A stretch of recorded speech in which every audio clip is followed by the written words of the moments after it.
As we learned in chapter 1, matter exists in three common states: gas, liquid, and solid.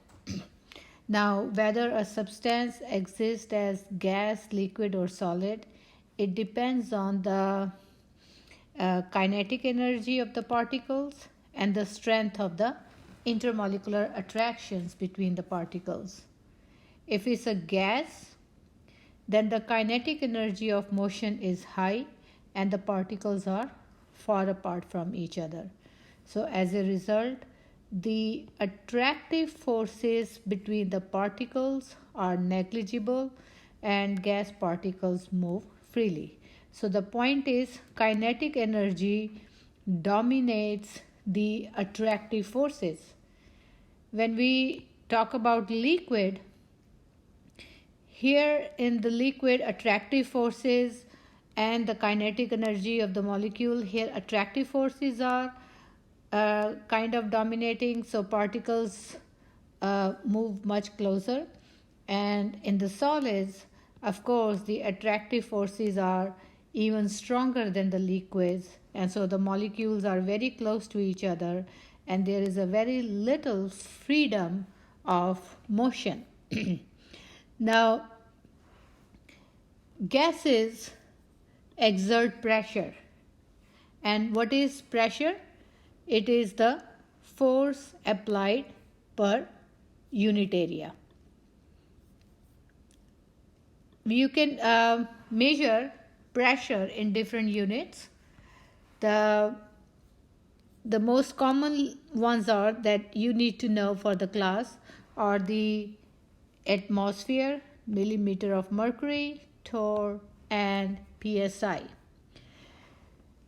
The most common ones are atmosphere and millimeter of mercury, and the relationship is 1 atmosphere equals 760 millimeter of mercury.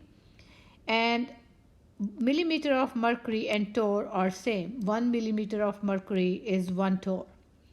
And what is psi? It is pounds per square inch, and let me write it down: pounds per square inch. And 1 atmosphere, 1 atm is equal to 14.7 psi. We use the barometer here to measure the pressure. Now, gas pressure depends on the number of collisions of the gas particles. So that means factors that increase the number of collisions increases the pressure. Let's do a problem where we are converting one unit to another, and we are talking about the pressure here. So let's say you are given 3000 psi pressure and you have to change it to the atmosphere. So what you are going to do, you're going to put here psi in the denominator and atmosphere will go in the numerator, and 1 atmosphere means 1 atmosphere equals 14.7 psi. So basically you're going to divide 3000 with 14.7, psi cancels, so you have 204 atmosphere. So basically these are your conversion factors.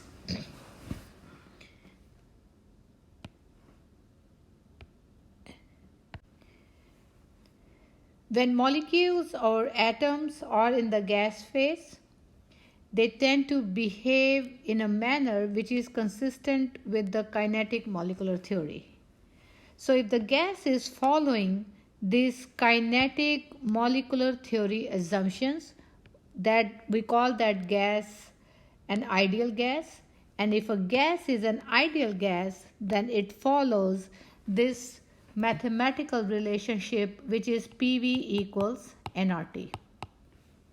So we said the gas that follows these kinetic molecular theory assumptions. And what are these assumptions?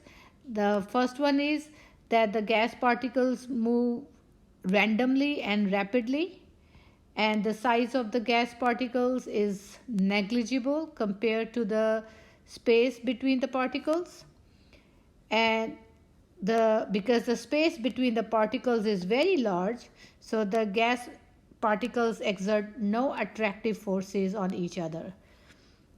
Then the fourth assumption is the kinetic energy, remember the energy due to motion, increases with increasing temperature. And the last one is when gas particles they collide with each other, they rebound and travel in new directions. And when gas particles collide with the walls of the container, they exert pressure. So the gases that follow these assumptions are known as gases, ideal gases, and this PV equals nRT is known as ideal gas law. In this one, what is P? P is the pressure and V is volume. So here P is the pressure, and let's say we are measuring pressure in atmosphere. V is the volume in liters. N is the number of moles of gases. T is the temperature, and this temperature has to be in Kelvin. And R is known as gas constant or ideal gas constant. Since it's a constant, so its value is constant, which is 0.08206 liter atmosphere per mole per Kelvin. So let me write down this R value again. So here R is 0.08206 liter atmosphere per mole Kelvin. That's the unit. This unit tells you that your volume is in liters, pressure in atmosphere, moles, and the temperature is in Kelvin. So let's look at this problem here. What is the volume of 3 moles of neon gas at 2 atmosphere and 25 degrees Celsius temperature? And I have given you the answer here. So our relation is PV equals nRT, and I want to find out volume. So what I'm going to do is I'm going to divide by P on both sides so that I have V by itself. And then after that, all I have to do is to plug the value. N is the number of moles, so 3.00. R is the gas constant, 0.08206 times temperature. Now temperature is 25 degrees Celsius, but you're going to add 273 into it to change it to the Kelvin. So 8, 9 and 298 Kelvin. So this was degrees Celsius and this is Kelvin, divided by the pressure, which is 2 atmosphere. So when you're going to solve it, you should get 37 liters. If you're using this value of R as 0.08206, then you have to make sure that your temperature is in Kelvin, pressure is in atmosphere, and then the volume will come out in liters. Let's say if the pressure is given to you in millimeter of mercury or torr or psi, then the first thing you have to do is to convert it to the atmosphere. Similarly, temperature most of the time is given to you in degrees Celsius. You add 273 to change it to Kelvin. And volume, let's say you are given the volume, you have to find the pressure. So if volume, let's say, is given to you in milliliter or some other unit of volume, then you have to change it to the liter. Now, we saw that if a gas is following the kinetic molecular theory assumptions, we call it as an ideal gas, and the ideal gas can be written to compare two different set of conditions, which is a form of the combined gas law. What does that mean? Let's say you have a gas at pressure P1, volume V1 and temperature T1. and the number of moles N1. Now you change the condition, you applied some pressure on this gas, so now everything is changing. But we do know that if PV equals nRT, and if I divide both sides with NT, then PV over NT is equal to R. R cannot change. R is a gas constant, which means that your P1 V1 over N1 T1 is equal to R, and P2 V2 over N2 T2 is also equal to R, and so that's why they both will become equal. So this is known as the combined gas law, and this is the mathematical relationship. P1 V1 over N1 T1 equals P2 V2 over N2 T2. We're going to learn a few more laws that describe the relationship between pressure, volume, and temperature of the gas. So let's talk about the Charles law. What Charles law is, at constant pressure, means you're not changing the pressure, the volume of a gas, of a given mass of a gas, is directly proportional to the temperature of the gas. So this is the direct proportion sign.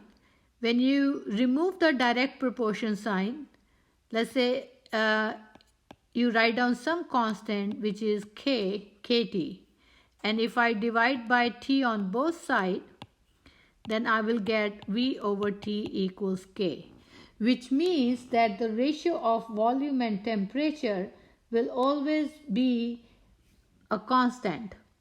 So that means for two different set of conditions, your Charles law will be V1 over T1 equals V2 over T2. That is your Charles law. Keep in mind, any law we are using, your temperature has to be in Kelvin. So let's look at this problem here. A balloon that contains 0.500 liter of helium at 25 degrees Celsius. Liter is the unit for volume. So let's say this is V1. Temperature is 25 degrees Celsius, and we have to change it to Kelvin by adding 273, so it is 298 Kelvin. Then is cooled to 11 degrees Celsius.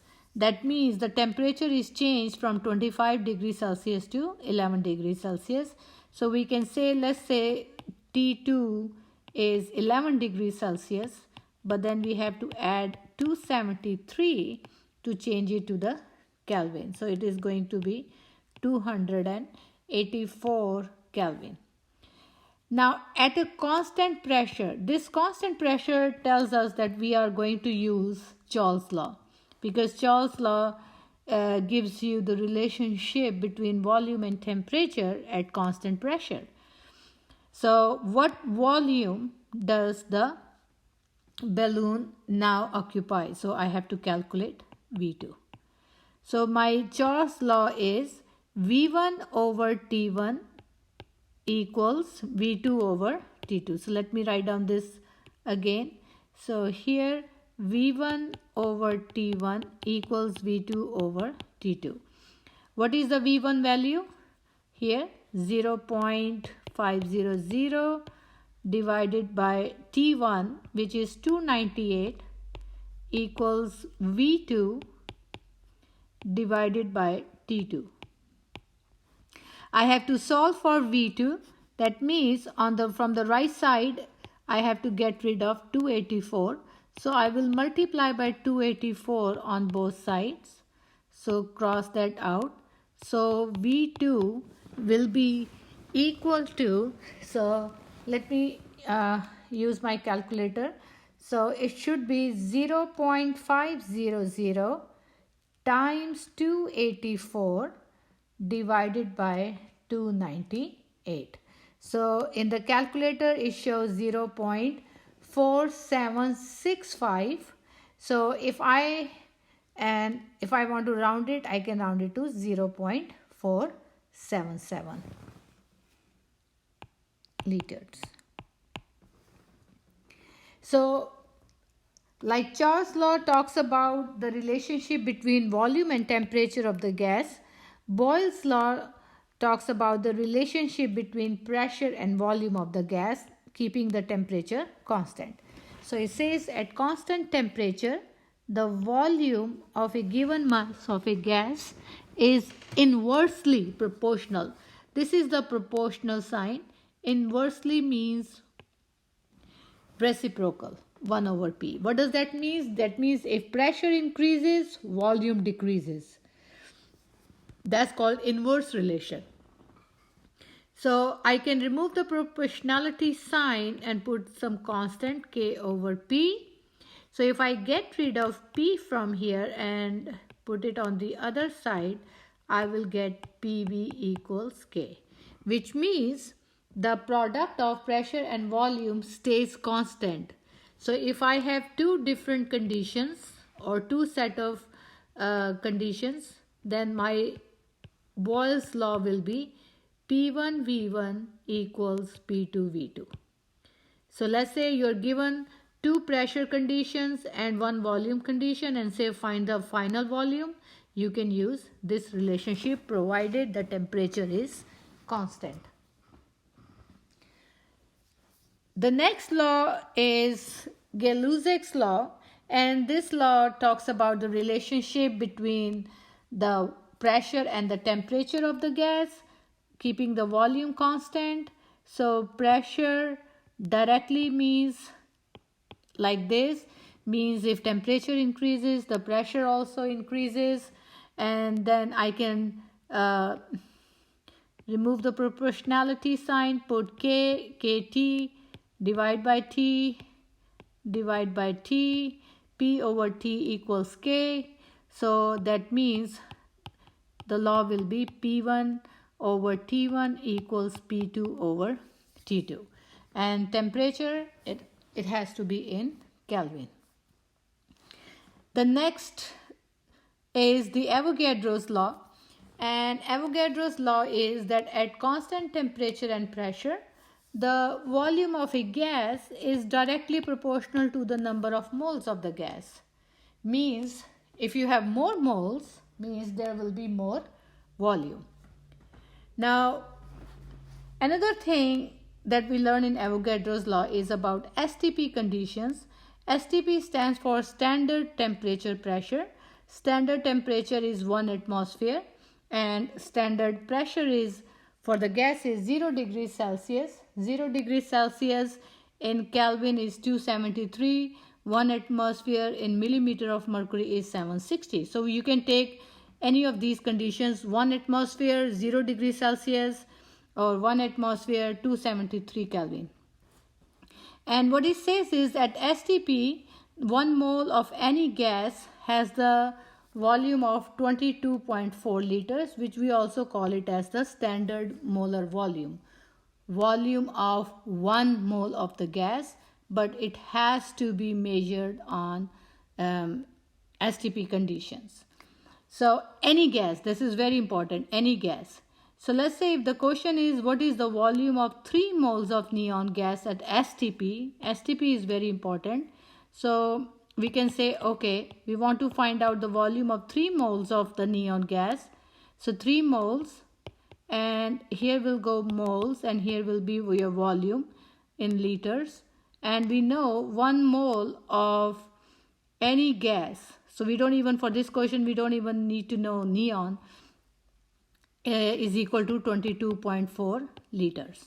So all you have to do is 3 times 22.4, which is 67.2 liters. Now, look at another problem. What is the volume of 62.3 grams of nitrogen gas at STP? Now here I'm given the grams of the gas, and for the grams of the gas, first you have to do is to convert them into moles, because that 1 mole equals to 22.4 liters. That relationship is for STP. So my first step will be, I will take 62.3 grams. Here will be grams and here will be moles. And we are talking about nitrogen gas. Nitrogen gas formula is N2. And 1 mole of nitrogen gas has molar mass of nitrogen is nitrogen. If you look at the atomic mass, it's going to be 14 times 2. 28 grams is the molar mass. Grams cancel with grams. And then now since I have moles, so 1 mole of nitrogen gas has the volume of 22.4 liters. So that means now here we're going to multiply 22.4 with 62.3 divided by 28. So here in the calculator it says 49.84. So I'm going to put 49.8 just to have 3 significant figures, because the question has 3. 49.8 liters. The last one is Dalton's law of partial pressure. If you have the mixture of gases, a mixture of gas can behave like a pure gas. Each component of the gas mixture exerts the pressure, which we call it as the partial pressure. So let's say we have mixtures of 3 gases. We have helium gas, we have nitrogen gas, and we have oxygen gas. We have mixture of these 3 gases, and each gas will exert a pressure, which we call it as the partial pressure. And then what will be the total pressure? That will be the sum of the partial pressure of its component gases. So let's say the partial pressure of helium is PA, partial pressure exerted by nitrogen gas is PB, partial pressure exerted by oxygen gas is PC. Then what will be the total pressure? It will be PA plus PB plus PC.